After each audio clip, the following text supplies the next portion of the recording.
Buenas noches a todos. Hoy me tocó a mí dar la reflexión. Voy a hablar sobre la Cuaresma y le vamos a pedir al Señor su palabra.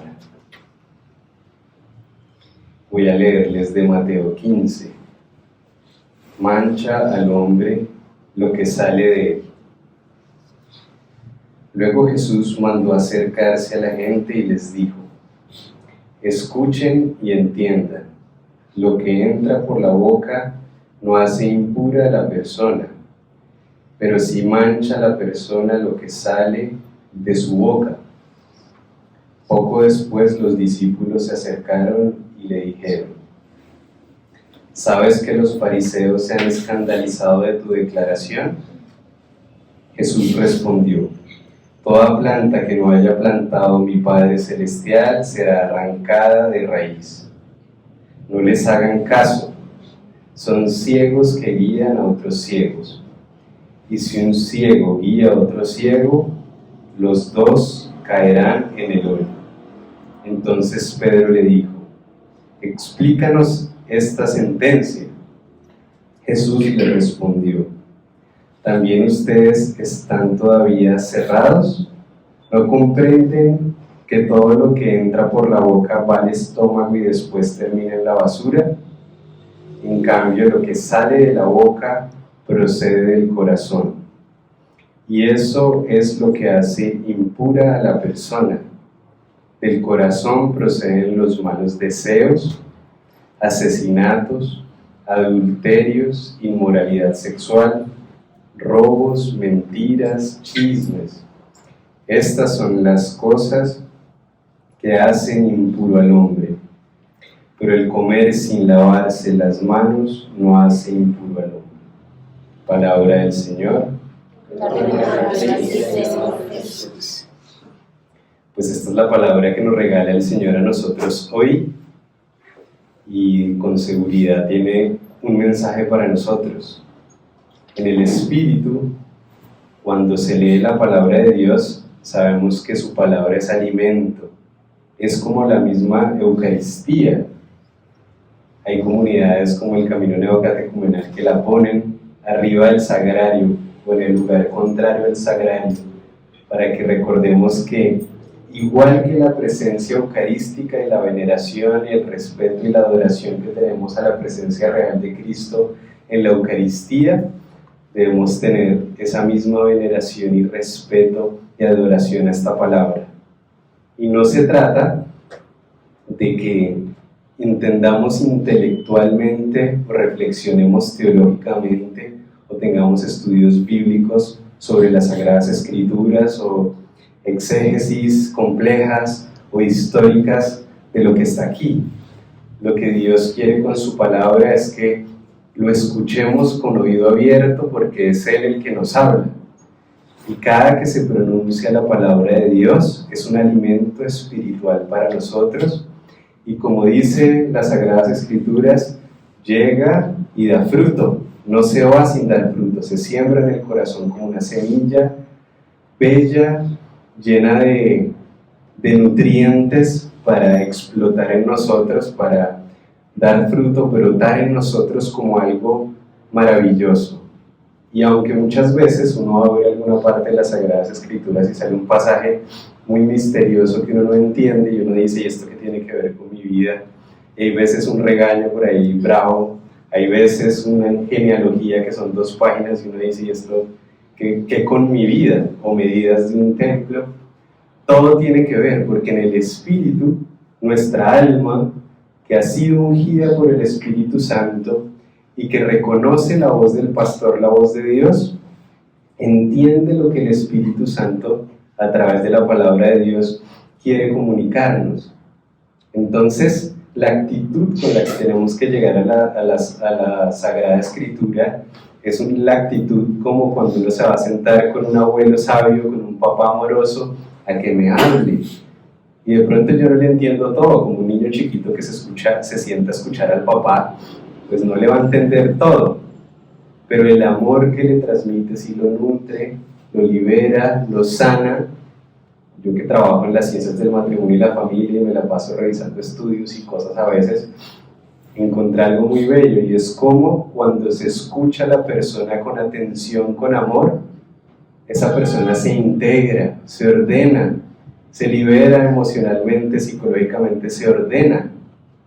Imagínense lo que hacemos nosotros cuando recibimos esa palabra de Dios que entra a nuestro oído y debe transformar nuestro corazón. Los místicos de la iglesia cuentan cómo cuando tuvieron esa experiencia mística o tienen esos diálogos con el Padre Celestial, pues como el mismo Marino contaba en su experiencia mística, cómo vivió ese cielo, ese infierno, ese purgatorio, que lo vio y escuchó esa voz de Dios. Cuando regresan acá, digamos, al plano temporal nuestro y vuelven a meditar la palabra, vuelven a escuchar esa misma voz de Dios que retumbaba en la experiencia mística, y reconocen que esta fuente es un alimento perfecto, es un mapa perfecto que Dios nos deja para nuestra santificación.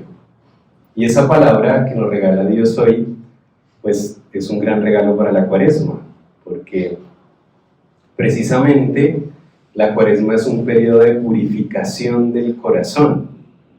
¿Y qué es la purificación del corazón? ¿Y qué es un corazón puro?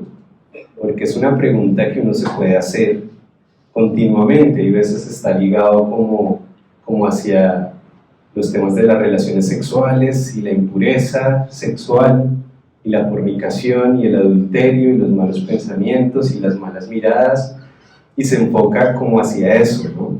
Pero el Señor acá nos revela que la impureza de corazón es todo lo que es oscuridad en el corazón. ¿Y por qué pureza?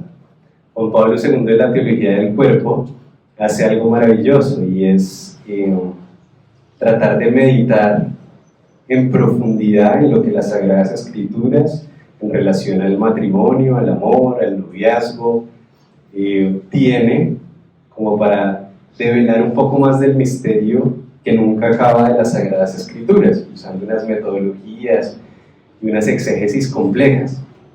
Y algo muy bello que él llega a descubrir que dice la Sagrada Escritura en relación a la pureza, o que dice él, no sé si lo dice alguien más antes, es como el agua pura. Hace una comparación del corazón puro con el agua pura. ¿Cómo así? Pues cuando uno tiene agua cristalina, uno dice, esta es agua pura, y uno ve la plenitud que tiene, la vida que tiene, lo fresca y lo apetitosa, o las ganas que le da uno de tomársela, ¿no? De la claridad, de lo perfecta que está. Y cuando uno la ve como medio amarillenta, uno dice, esta no se puede tocar mucho porque está como medio mal. Y si la empieza a ver uno en toda la gama de oscuridades, hasta mezclada con tierra, barro, revuelta, o sea, hay diferentes tipos de impureza. Entonces, puro es lo que no está mezclado, lo que verdaderamente busca el bien en todo. Qué bonito, es como el oro. El oro de 24 quilates es 99% puro. Tiene algún compuesto más, un 1% de cobre o de algún otro metal que lo completa. Pero es prácticamente puro oro, no tiene mezcla. Y cuando empieza a bajar los quilates, empieza a tener mezclas de otros metales, ¿no? Y pierde la calidad, pierde las propiedades.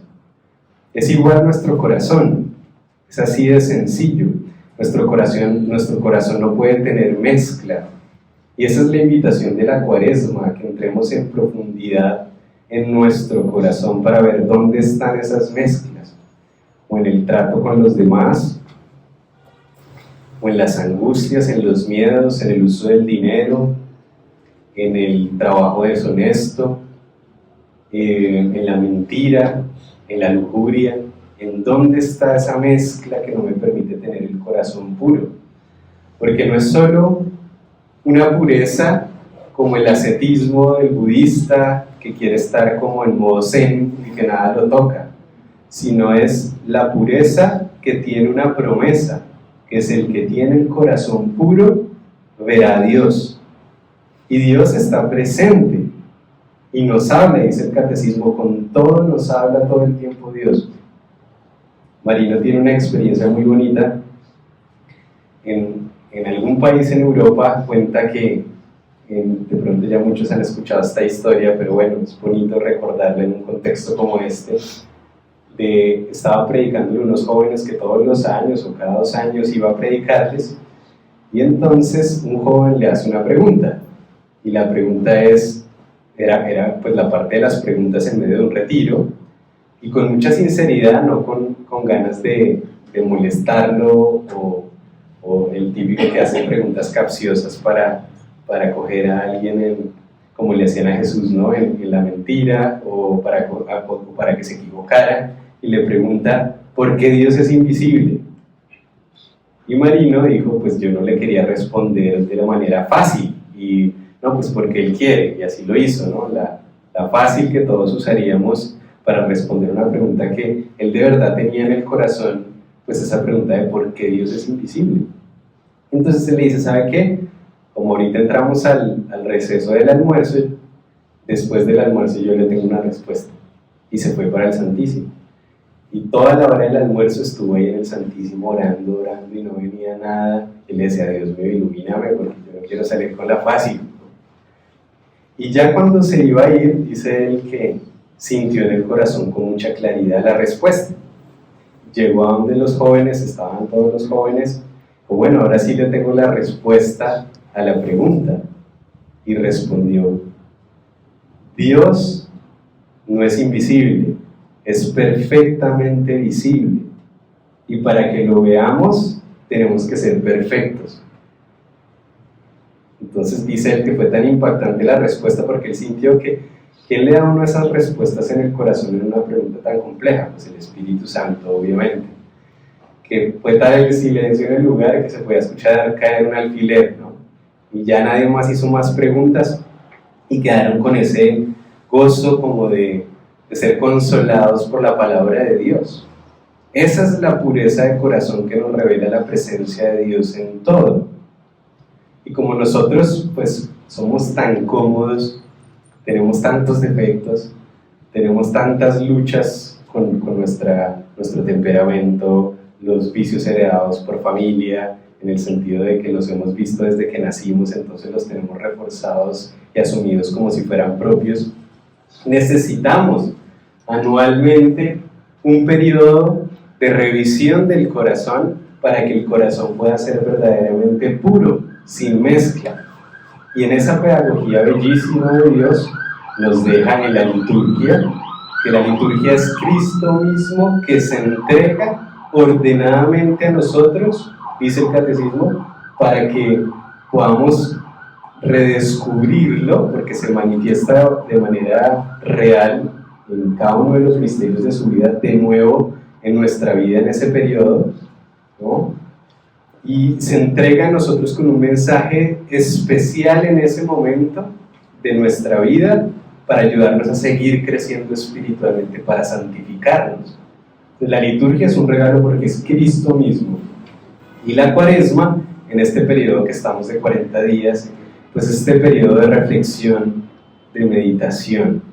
Y yo creo que una vigilia como estas, en donde estamos a una semanita de iniciar la Semana Santa, nos sirve como un gran regalo que Dios nos da, como un tesoro maravilloso si lo logramos espiritualizar, para poder revisar el corazón y ver dónde está lo malo, dónde están esas serpientes, dónde están esas oscuridades que hacen impuro nuestro corazón, que no es lo externo, que es lo que brota mal de nuestro corazón. Nada impuro puede entrar al cielo, nada. Entonces nos toca sí o sí, obligadamente, purificarnos acá, asegurarnos que todo lo que Dios nos ha revelado como malo, no lo estemos haciendo por propia voluntad. Y cuando identifiquemos algo, cueste lo que cueste, haya que hacer lo que haya que hacer, lo hagamos. Y que de corazón no haya ninguna oscuridad. Ahí es la santidad. Yo he hablado de eso muchas veces acá, que siempre me preguntaba yo, ¿cuál es la santidad? ¿Qué es la santidad? Si por un lado dice San Francisco de Sales, doctor de la Iglesia, el que menos peca, peca 7 veces al día. Y luego dice que, y dice también el Evangelio, el que diga que no tiene pecado es un mentiroso. Y luego el Señor dice, sed perfectos como el Padre Celestial es perfecto. Entonces uno dice, entonces, ¿cómo así? ¿Cómo hago para ser perfecto, pero si tengo pecado? Pero, ¿cómo hago? Y no es tan difícil. ¿La clave cuál es? La clave es que si yo identifico que hay algo mal en mi vida, yo tengo que renunciar con todo el alma, con todo mi ser a eso. Tengo que hacer en mi vida práctica todas las renuncias que tenga que hacer para dejar ese vicio, para no volver de verdad en mi vida a caer en eso, y luchar diariamente hasta que ese vicio se empieza a desinstalar de mi vida y se empieza a acrecentar la virtud. Dios, que no nos puede hacer perfectos acá porque tenemos una naturaleza caída, producto del pecado original, va a dejarnos a cada uno de nosotros uno o dos defectos por ahí que no podremos superar. Todos los santos tenían algún defecto con el que luchaban y se sentían, mejor dicho, que eran los más pecadores, siendo muy santos, pero se sentían horribles porque no lograban superar eso y caían en eso. Algo que normalmente no era mortal, un pecado venial que los tenía luchando, o una dureza de corazón, o una impureza, o lo que fuera que estaban luchando. ¿Y por qué permite Dios esto? Y lo muestra San Pablo en sus cartas. Dice, 3 veces le pedí al Señor que me quitara este aguijón de la carne, ¿no? Dice que era como un emisario que venía de los infiernos a tentarlo y que lo atormentaba. Y 3 veces me dijo el Señor, mi gracia te basta, yo me glorifico en tu debilidad. Es decir, a través de ese defecto, Dios permite que nosotros nos mantengamos sencillos, humildes, básicos, necesitados de la oración, necesitados de la confesión, cercanos a Él. Porque si nos perfeccionara, nos volveríamos los superapóstoles, implacables, irascibles, soberbios con los demás. Entonces Él permite que esa imperfección se mantenga en nosotros, no la puede quitar porque, como dice el Evangelio, no se puede cegar hasta que no dé fruto el trigo, porque si no se muere el trigo sin haber dado fruto. No puede secar la cizaña porque ya la sembró el enemigo desde el momento de la siembra, cuando nacimos con el pecado original. Necesita el Señor esperar a que dé fruto para cegar, y ahí seremos perfectos cuando sea el juicio de nuestra vida, que es la vida eterna. Antes no podremos ser perfectos, pero si en nuestro corazón verdaderamente no hay ningún afecto al pecado, a ese defecto que tenemos, lo odiamos con toda el alma, no queremos cometerlo y lo seguimos cayendo en él, Dios, que conoce nuestro corazón, cuando oramos, nos completará eso y nos llevará al cielo sin pasar por el purgatorio.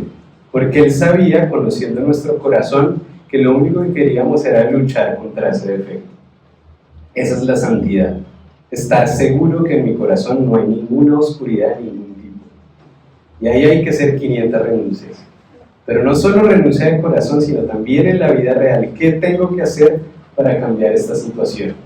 En consulta yo tengo gente que tiene que renunciar a trabajo, cerrar negocios, dejar personas, borrar gente de las redes sociales, de WhatsApp, cambiarse de ciudad porque no puede definitivamente. Lo que tenga que hacer vale más la vida eterna. La renuncia que tenga que hacer es más importante, encaminarse en la vida lo que Dios quiere para uno y renunciar a todo por el amor de Dios, por el camino de lo que Dios quiere para nuestra vida y alcanzar la vida eterna. Pida al Señor su palabra de nuevo. Vamos a leer Jeremías 3. ¿Y pretendes volver a mí? Si un hombre despide a su esposa y ella, alejándose de él, pasa a ser esposa de otro, ¿podrá volver a él de nuevo? ¿No sería un escándalo para todo el país? Pues bien, tú has andado con muchos amantes y pretendes volver a mí. Alza los ojos hacia los cerros y mira, no hay lugar en que no te hayas prostituido. Junto al camino te sentabas para esperar, como la mujer árabe en el desierto, y manchaste tu país con prostituciones y crímenes. Por eso los aguaceros cesaron y no hubo más lluvia para ti en la primavera, pero tu rostro de mujer perdida ni siquiera ha enrojecido. Más aún me llamabas, Padre mío, tú, el amigo de mi juventud. ¿Tendrás rencor para siempre? ¿Durará eternamente tu cólera? Así hablabas y proseguías feliz cometiendo tus maldades. Palabra de Dios. Ahí está el misterio de Dios. Cuando uno define a Dios, la bondad, la característica, la gracia, la característica que resalta de Dios es su misericordia. Y acudir a Él es acudir para no volver a pecar más, como la mujer adúltera. Esa es la invitación que nos hace el Señor. Él no nos acusa, Él no nos juzga, Él nos perdona, como en estos días que estaban en las lecturas del Evangelio, ese pasaje que dice: ¿puede la mujer que amamanta a su hijo y al hijo de sus entrañas olvidarlo o dejarlo?